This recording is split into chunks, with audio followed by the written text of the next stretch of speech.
So, dumating na yung bago nating LEDs para sa Veloz. Galing siya sa Auto Beam LED Pro. So, ito siya. So, meron na siyang kasama gloves, LEDs niya, yung manual, saka yung warranty card or VIP card nila. So, tara, kabit muna natin ito.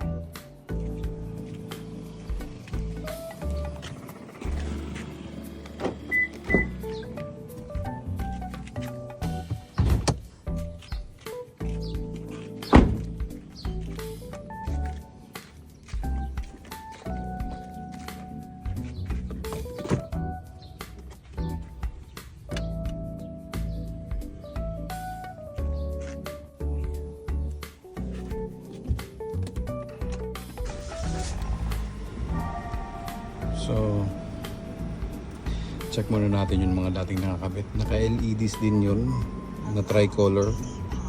Kaso may problema na kasi siya. So, check natin. Yan, sobrang ingay na ng fan niya pag binuksan. Itong dating mga nakakabit. Pero gumagana pa siya. Ilaw niya.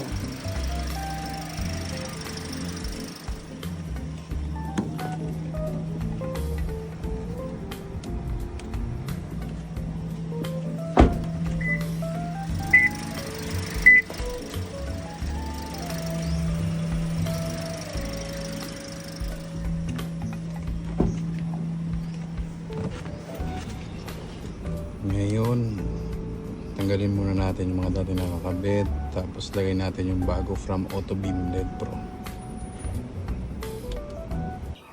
So, kabit na natin itong bagong LEDs natin from Auto LED Pro. Hindi pala siya tricolor, all white lang siya. So, nakabit na natin siya. Ayun.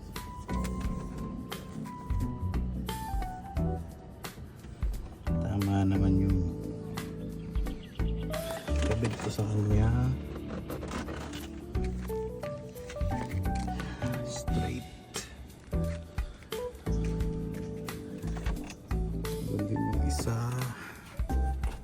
Yun. Yan. Straight na din. So, may kasama pala siyang freebies na cable ties. So, hindi ka namang problema para hindi lumaylay yung kable mo dyan. Kasama na. Pero maikli nga lang. So, kung gusto yung mas mahaba-haba, bumili na kayo. So, ito pala yung dating nakakabit doon. Dito. Problema na siya. So, thank you. So, check na natin yung output niya.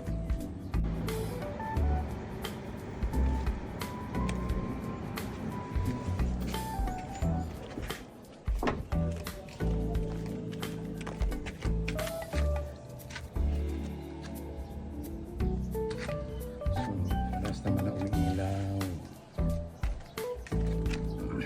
Mainit ba? Medyo.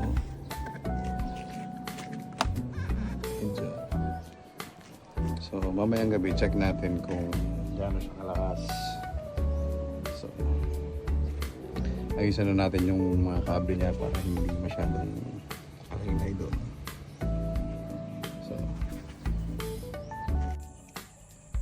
So guys, check natin yung output niya ngayong gabi. So, muna natin.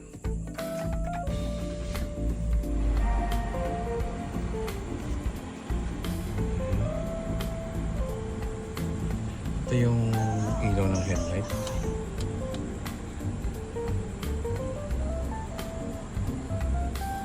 Ito naman yung ginamit natin fog ilaw para sa fog lights natin.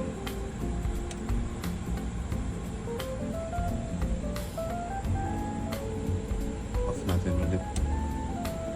Stock headlight, fog lights.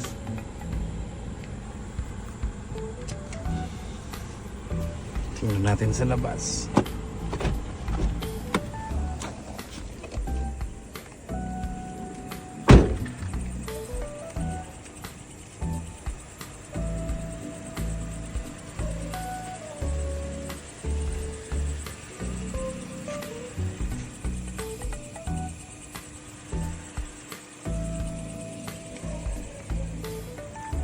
Off natin yung fog lights. Stock headlight, fog lights.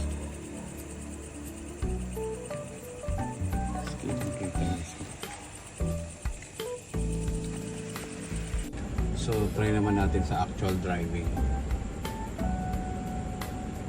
Stock headlight, fog lights. So, tara.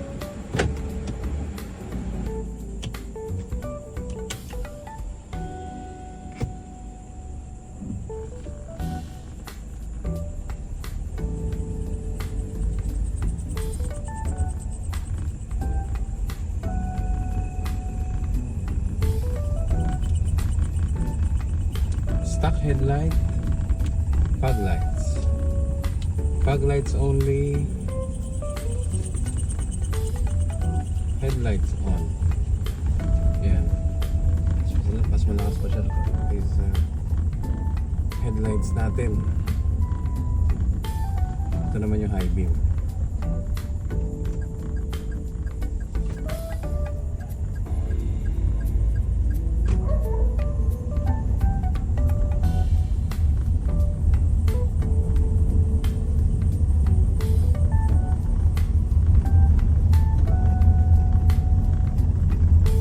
Only headlight, high beam,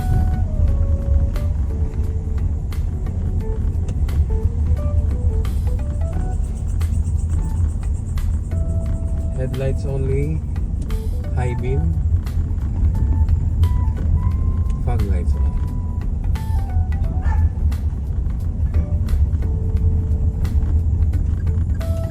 Low beam,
so yun ang actual driving natin gamit yung bago natin fog lights. So yun lang guys, thank you. High beam, headlights only, fog lights on, fog lamps on.